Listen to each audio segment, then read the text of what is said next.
Yay, now you get to see every top card. Not your top card. Oh. May I see a top? Oh, no, I'm good. Doesn't want to draw that. What does he? Call. Okay. Call. Call. Okay. Attack Vanguard. Counterblast 1. The top card on my deck is Rhombus Magus. Oh! Okay! This is MugenGlider from Project Dauntless. And today I'm doing a deck profile on a pretty old deck of mine. It's my Magus deck.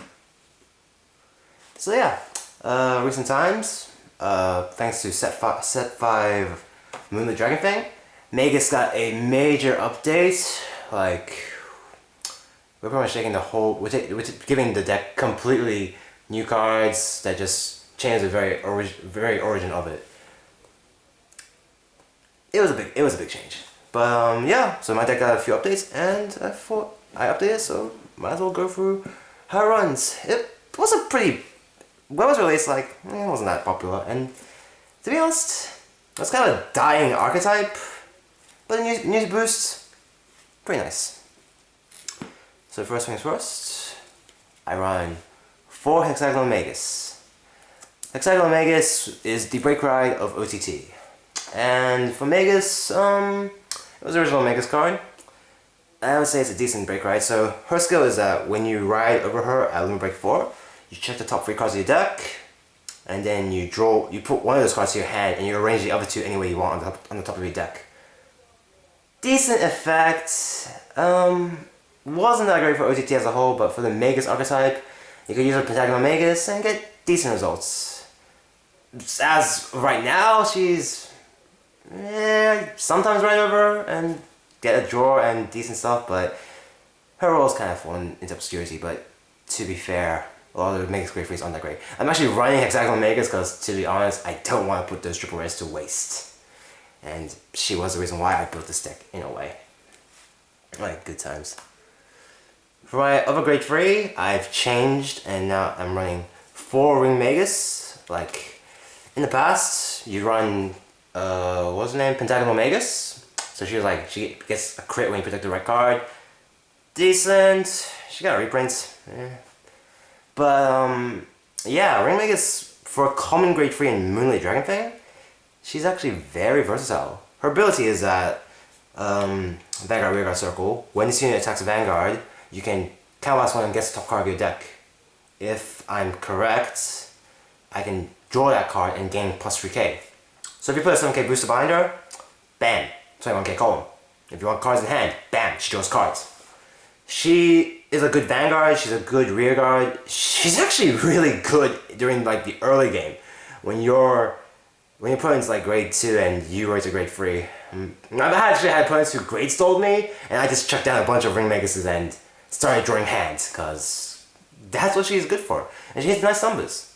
For a common card, really good, and I'd argue probably the best Grade 3 boss that Magus has right now. Like, yeah, Floral, Pentagonal, but they haven't aged that well in comparison.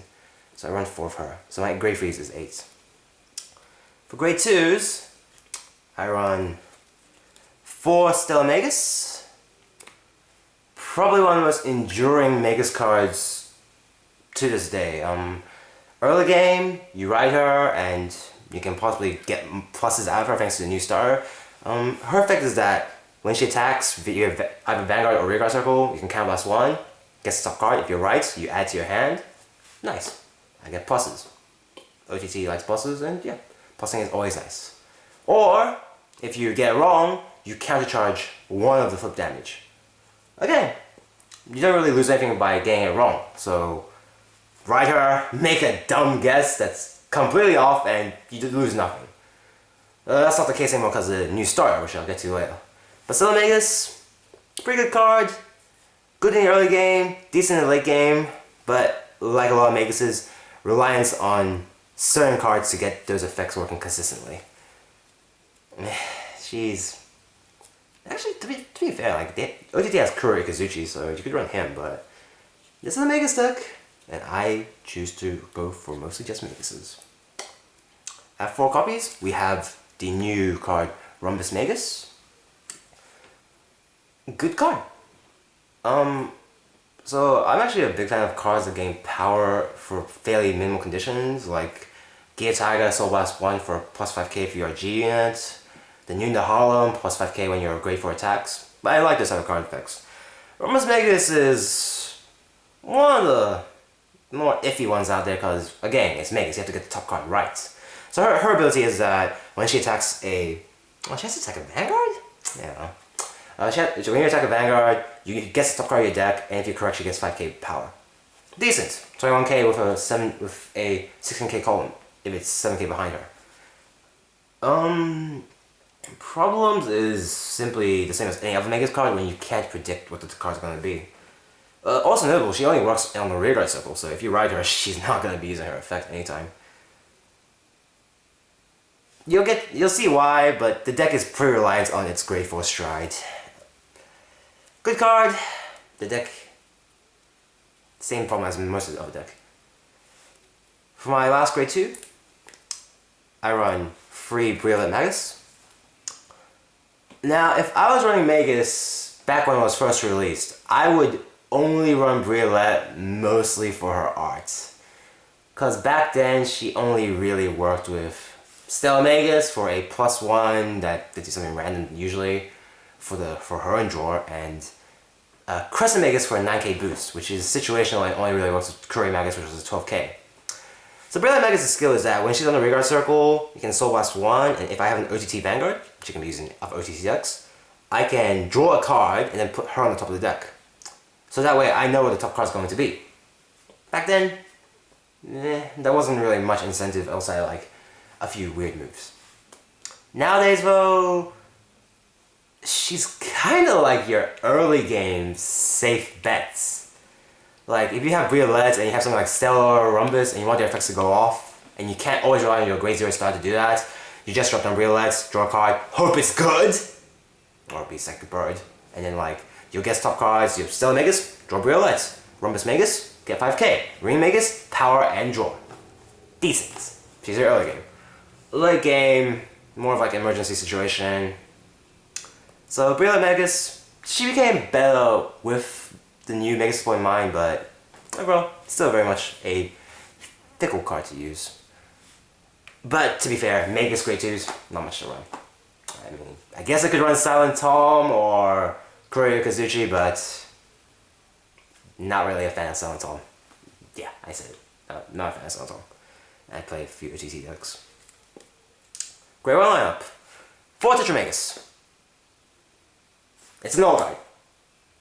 I could run Ame-no-Murakumo for unflip, but I don't have any, and I am not looking for any. I have a place of Tetra Magus anyways. That's all there needs to be said. Funny thing, whenever I use cards like Stellar Magus, Ring Magus, Rhombus Magus, and I don't know what the top card is, I pretty much always say Tetra Magus.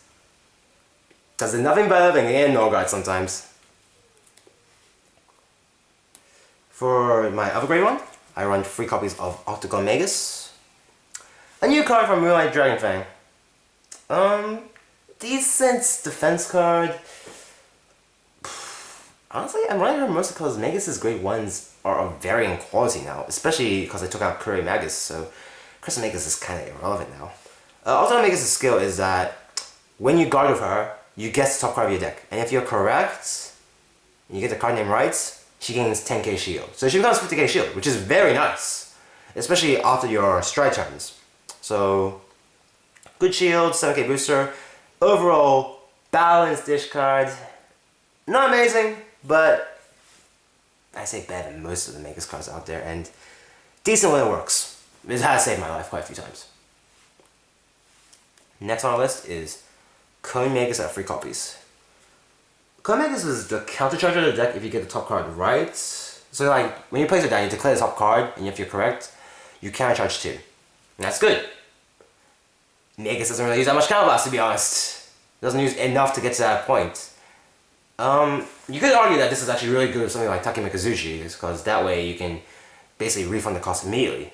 But for the most part, Cone Magus is like Circle Magus, except you have to show a card to your opponent, and decent card overall. Counter-charging is never a bad thing to have access to, especially en masse, and some K-base, not bad.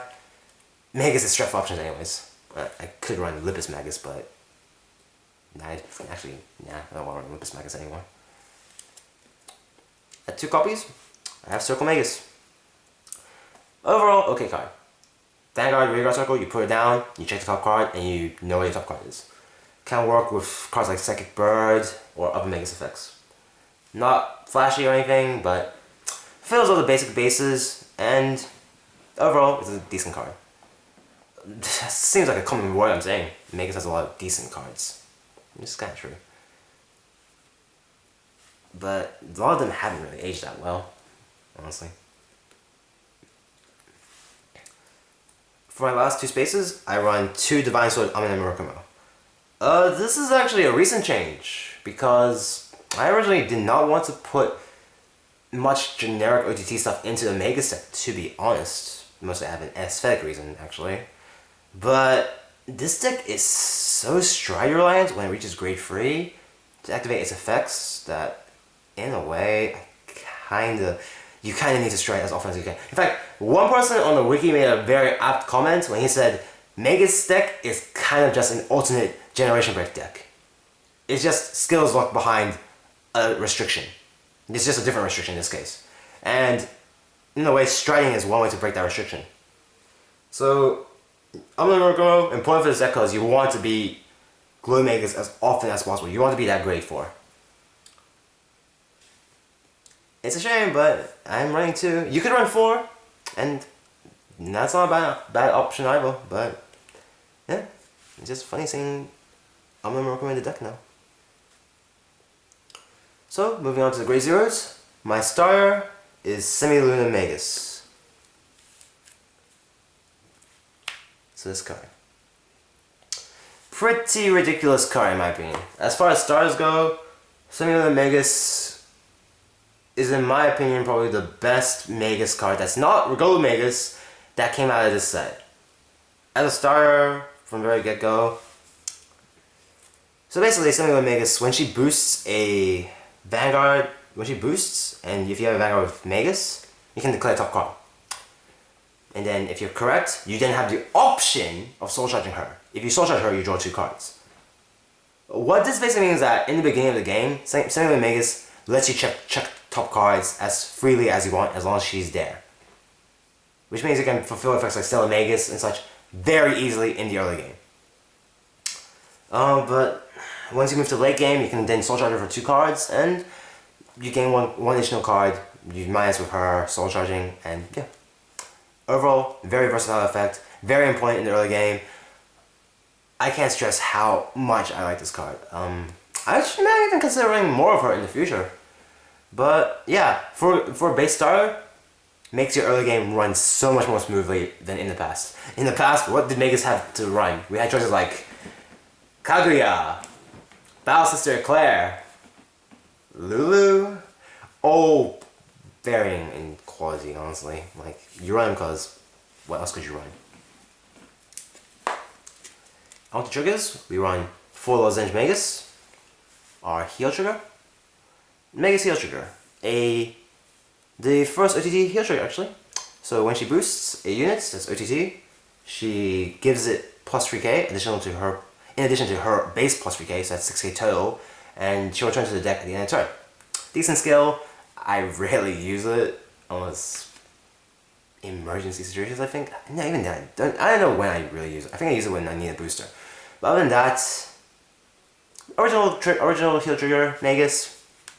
What more reason do you need? For the next 4, I run 4 Psychic Birds, our crit trigger. Crits are something that Magus wants to check as often as it can usually. And Psychic Bird, very versatile effect, soul charge, draw a card. If you know what your top card is and you know it's of quality, say you're on Glow Magus or use Briolette, Psychic Bird, draw the card. Decent. Gives you more options. He is one of only 2 types of this effect, so yep. He hasn't been reprinted recently, but he got a lot of reprints in the past, so shouldn't be the worst to scrounge up. But yeah, 4-sided birds because he is literally a staple in OTT at this point, ever since his debut, frankly.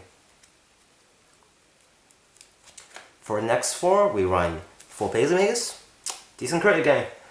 So she's a Magus crit, and you can call her down to check the top card and then choose to put it on the top or bottom, which is basically Dauntless' a Cocoa skill. If you have a Magus Vanguard, I think. Again, good effect. When you need to get to your triggers as fast as possible, she's okay to call down if you feel like this is a do or die situation. Or you really just want to know what the top card is and hopefully get something out of it. Emergency situation card, I would not recommend calling her down that often, but she's an option for the deck, and that's always a good thing to have. And for our last card, I run 4 Nebula which NoNo. So you can argue that, why aren't I running crit triggers? Well, to be honest, even when I'm playing OTT, I am not a fan of playing 12 crits. Like, I am never a fan of playing 12 crits in any deck. It's not saying it's bad, but it just feels too easy to slap onto any deck, really. And I was never a fan of winning via double crits. Even if I get double crit a lot, so maybe I should learn. But Nebula which NoNo is the OTT stand trigger from set 1. When she boosts, you can Soul Blast 1, and then at the end of the battle, you draw a card, and then she goes back to the deck. Okay skill. So you get a return on a Soul Blast and her going back to the deck, and you can have a stand trigger back in the deck. Rarely will you use this skill that often, but it's better than having a vanilla stand trigger technically. Unless you're all for art. I will admit I was using Bowser's Assam before this, so yeah. I didn't really think about taking it out until recently, so surprisingly, actually, I don't know if draw triggers would be a bad choice in Magus deck. I have actually never gotten to the point where I would deck out. It was usually either I lose or my opponent loses by that point. So draw triggers might work, I guess. Oh, but then again, draw triggers aren't really that great to predict. The impact of them is hardly really worth noting. So yeah, that's moving away from this deck build. And to top it off, we will go for the strides. So really, when it comes to the Magus strides, honestly, the only thing that needs to be mentioned is you should run copies of one of Views of Planet Cone Magus. Great stride for Magus. As long as she's on the field, you can check the top card of your deck at nearly any time. I think this even includes at the end of the turn. So she works with Octagon Magus. So basically she unlocks all your unit skills. Basically, like Rhombus Magus is 5k, Stellar Magus is top card drawer. Overall, for a card from Magus, she supports the archetype wonderfully. My issues with her, she doesn't really do anything herself, to be honest. I mean, I guess you could say if you're putting cards with 2 triggers and you could just check your triggers effects before you apply them and stack them all in Vanguard. That's like one situation, but how often that happens, I don't know. I have not actually had that happen to me at all. So that part of it, not much worth mentioning. But as far as unlocking the skills of your whole deck, great card.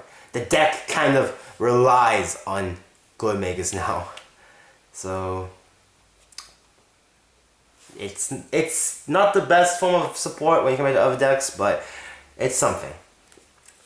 Outside of that, I run 1 Kirin and 1 9-headed Dragon King. Not really important, to be honest. Like, Kirin's draw, decent. I sometimes use it. Very rarely though. And 9-headed Dragon King, again, very rarely in this deck, if not any deck in general.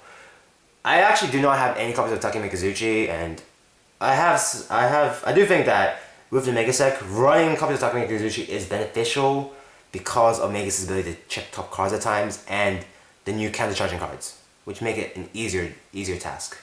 Plus, Magus doesn't count us that much. So yeah, if I had Takemi Kazuchi's, I put it in. Outside of that, Susanoo, decent option, although I don't think Magus creates optimal columns all the time unless you run the old cards. So as far as OTT support goes, really, with Magus, your stride deck is pretty much just going to be Glow Magus and whatever the hell you want to put in. It honestly doesn't really matter that much. the deck as a whole, it's won its fair share, it's lost its fair share.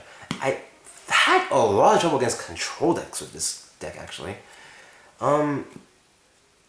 Like Link Joker, Kagero, doesn't do very well against them, surprisingly. Against other decks that rely on power resources, it does okay, but eventually it gets out attritioned. I feel like this deck doesn't have the draw power of other OTT decks, but maybe that's just because I lack a few cards in it. So overall, that's my Magus deck. Great art, good archetype, good aesthetics, decent effects, fun deck overall. And this has been my review of this deck, and that's it. Over and out.